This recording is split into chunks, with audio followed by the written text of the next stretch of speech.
दर्ता र चलानी। आजको सेसनमा दर्ता र चलानीको बारेमा कुरा गर्छौं।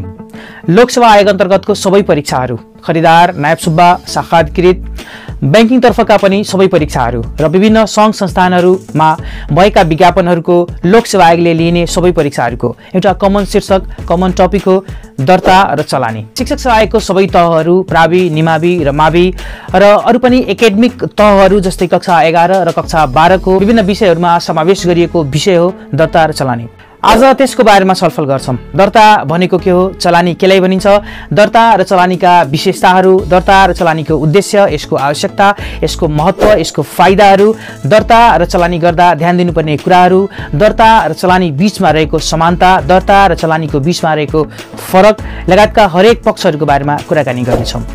नमस्कार, मेरो नाम महबुब आलम। तपाईं हेर्न सुरु गरिसक्नु भएको छ पीएससी एन्ड टीएससी नेपाल। यो च्यानलमा नयाँ हुनुहुन्छ र यो भिडियो प्रथम पटक हेर्दै हुनुहुन्छ भने च्यानललाई सब्स्क्राइब गरी र बेल आइकन पनि थिची परिवारको सदस्य हुनुहोला, ताकि हाम्रा हरेक सेसनका भिडियोजहरू तपाईँ समक्ष सजिलै पुग्न सकुन्। कुनै पनि कार्यालय वा कुनै पनि निकायमा बाहिरबाट, कुनै अर्को निकायबाट, कुनै अर्को कार्यालयबाट, कुनै अरू ठाउँबाट चिठी, पत्र, विभिन्न कागजातहरू प्राप्त हुने गर्दछन्, आउने गर्दछन्। ती प्राप्त हुने चिठी, पत्र र कागजातहरूलाई प्रारम्भिक अभिलेख गर्ने कार्यलाई नै दर्ता भनिन्छ, जुन व्यवस्थित ढंगले गरिएको हुन्छ।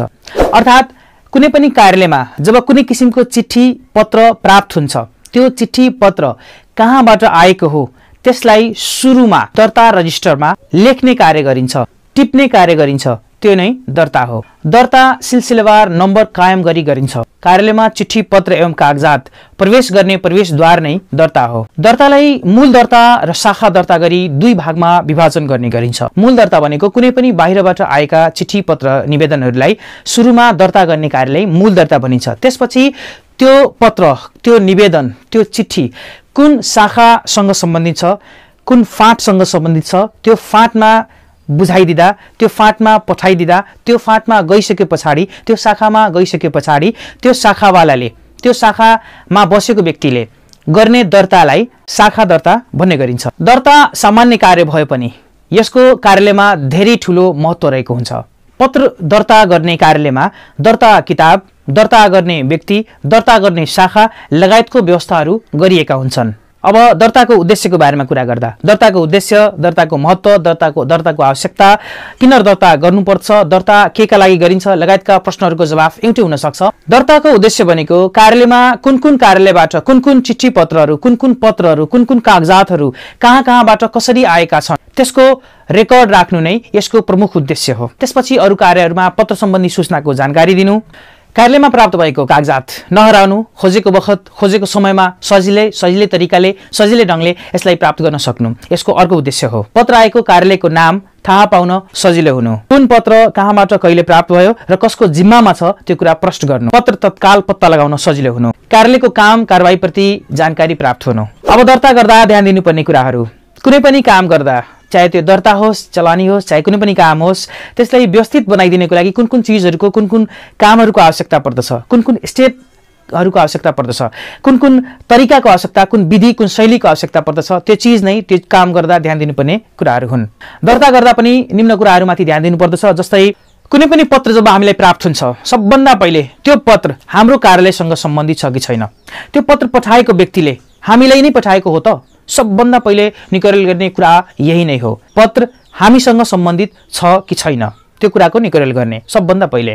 त्यसपछि प्रेषकको नाम, ठेगाना, चलानी नम्बर आदि इत्यादि कुराहरू सब चिज ठीक छ कि छैन, त्यसमा हस्ताक्षर भइसकेको छ कि छैन, छाप लागेको छ कि छैन लगायतका सबै कुराहरू हेर्ने। त्यसपछि दर्ता किताबको महल अनुसार दर्ता गरी सम्बन्धित व्यक्तिलाई, सम्बन्धित शाखालाई, सम्बन्धित पदाधिकारीलाई बुझाइदिने। अर्को महत्त्वपूर्ण कुरा, प्राप्त पत्रको सीलबन्दी ठीक छ कि छैन त्यो पनि हेर्ने। यदि पत्रमा म्याद तोकेको भए पत्रको म्याद सकेको वा नसकेको कुरा हेर्ने। त्यस्तै रिट पुगेको, तोकादेश भएको नभएको कुराहरू हेर्ने। केही पत्रहरू गोप्य र जरुरी भनेर लेखिएको हुन्छ। यदि पत्र गोप्य र जरुरी छ भने त्यसलाई नखोलिकन बाहिर नै दर्ता नम्बर लेखेर त्यसलाई आवश्यक कारबाहीको लागि अगाडि बढाउने। त्यसपछि कुन शाखा र महाशाखासँग सम्बन्धित पत्र हो त्यो शाखा र महाशाखामा तुरुन्त बुझाइदिने। संवेदनशील विषयसँग सम्बन्धित पत्र छ र खुला रूपमा प्राप्त भएको छ भने सम्बन्धित पदाधिकारी समक्ष पेश गर्ने र प्राप्त निर्देशन बमोजिम कार्य गर्ने। त्यसपछि प्राप्त पत्र र कागजात गोप्य, आवश्यक, अति आवश्यक, जरुरी, अति जरुरी कुन क्याटेगोरीको हो त्यो अनुसारको क्याटेगोरी छुट्याएर सोही अनुसार त्यसलाई दर्ता गर्ने र सोही अनुसार त्यसलाई राख्ने कार्य गर्ने। कार्यालय कार्यविधि र नियम बमोजिम दर्ता गर्ने, दर्ताको प्रक्रियालाई अगाडि बढाउने आदि इत्यादि कार्यहरू दर्ता गर्दा ध्यान दिनुपर्ने कार्यहरू हुन्।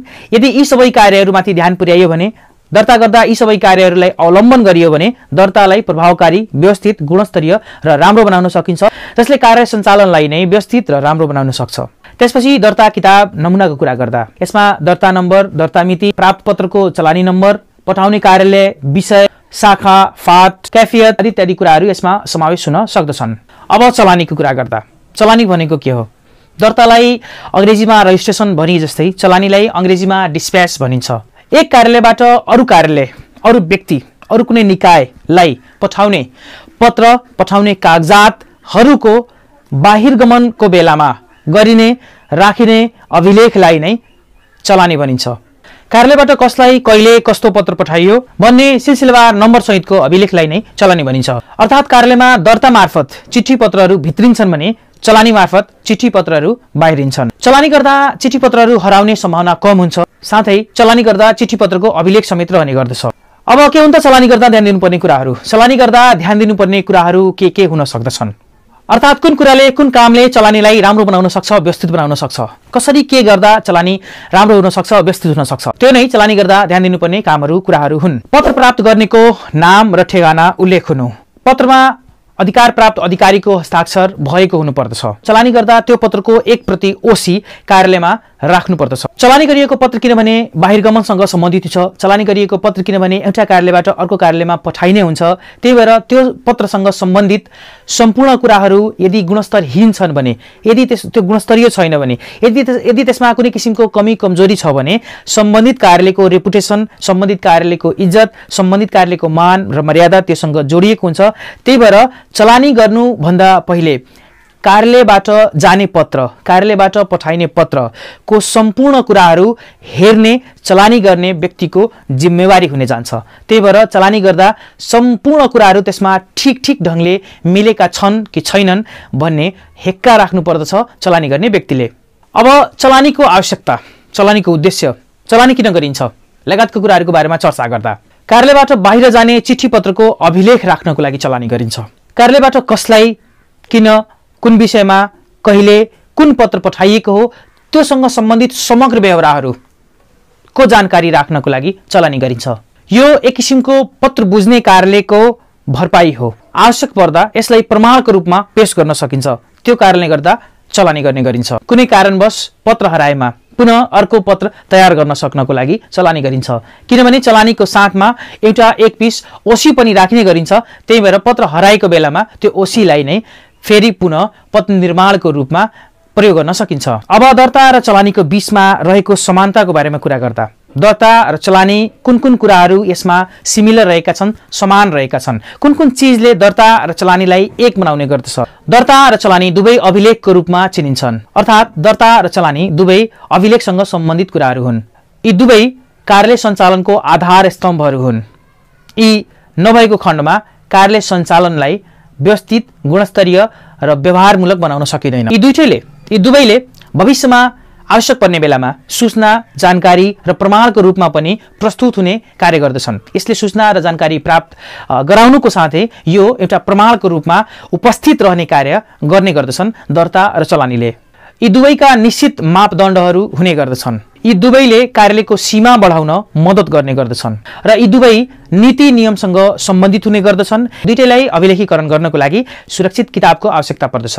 अब दर्ता र चलानीको बीचको फरकको कुरा गर्दा के छन् दर्ता र चलानीको बीचमा रहेका फरकहरू? एक, दर्ता पत्रको औपचारिक आगमन हो भने चलानी पत्रको औपचारिक बाहिरगमन हो। त्यसपछि दर्ता भनेको कार्यालयको कामको उठान र प्रारम्भ गराउने कारक तत्त्व हो भने चलानी दर्ताको ठीक विपरीत कार्यालयको काम सम्पन्न भएको बेहोरा प्रमाणित गर्ने तत्त्व हो। दर्ताको लागि दर्ता किताबको आवश्यकता पर्दछ भने चलानीको लागि चलानी किताबको आवश्यकता पर्दछ। यो पनि यसको फरक हुन सक्छ। दर्ता मूल दर्ता र सहायक दर्ता गरी शाखा दर्ता पनि भनिन्छ, जसलाई गरी दुई किसिमको हुन सक्छ, तर चलानी एकै किसिमको हुने गर्दछ। दर्ताले कामलाई बढाउने कार्य गर्दछ भने चलानीले कामलाई घटाउने अर्थात् कामलाई सम्पन्न गर्ने समापन गर्ने घोषणा गर्दछ चलानीले। अब चलानी किताबको नमुनाको बारेमा कुरा गर्दा चलानी किताबमा निम्नलिखित कुराहरू समावेश भएको हुनुपर्दछ, जस्तै चलानी नम्बर, चलानी मिति, पाउने कार्यालयको नाम र ठेगाना, विषय, पठाउने फाँट, कार्यालयको नाम र ठेगाना, हुलाक किताब नम्बर आदि इत्यादि कुराहरू यसमा समावेश भएको हुनुपर्दछ। त्यसपछि सरकारी कार्यालयहरूमा, सार्वजनिक कार्यालयहरूमा, सार्वजनिक निकायहरूमा दर्ता र चलानीलाई लिएर देखिएका कमी कमजोरीहरू, दर्ता र चलानीमा भएका कमी कमजोरीहरू, समस्याहरू के हुन सक्दछन् त्यसको बारेमा कुरा गर्दा, त्यसको बारेमा छलफल गर्दा दर्ता र चलानीसँग सम्बन्धित कुनै स्पष्ट कार्यविधि छैन, अर्थात् दर्ता र चलानीसँग सम्बन्धित स्पष्ट कार्यविधिको अभाव हुनु। दर्ता र चलानी अहिले पनि परम्परागत शैलीमा भइरहेका छन्, अर्थात् दर्ता र चलानी परम्परागत शैलीको हुनु। आधुनिक प्रविधि मैत्री दर्ता र चलानी हुन नसक्नु, दर्ता र चलानी गर्नको लागि दक्ष जनशक्तिको व्यवस्था गरिएको हुँदैन, अर्थात् दर्ता र चलानी गर्ने कार्यमा दक्ष जनशक्तिको अभाव हुनु, दर्ता र चलानी गरिएका कागजपत्रहरू बारम्बार हराउने प्रवृत्ति हुनु, दर्ता र चलानी गर्ने स्थान व्यवस्थित गर्न नसकिनु, दर्ता र चलानी गर्ने कार्यलाई प्राथमिकतामा नराखिनु, अर्थात् दर्ता र चलानी गर्ने शाखालाई हेपा प्रवृत्ति त्यसमा हाबी हुनु। आजको सेसनले तपाईको तयारीमा तपाईलाई सहयोग प्रदान गर्नेछ भनेर आशा गरेका छौं। आजको सेसनको बारेमा आफ्नो राय, सल्लाह, सुझाव र प्रतिक्रिया दिन नभुल्नुहोला। नेक्स्ट सेसनमा फेरि पुनः अर्को शीर्षक, अर्को टपिक लिएर उपस्थित हुने नै छौं। आजको लागि धन्यवाद।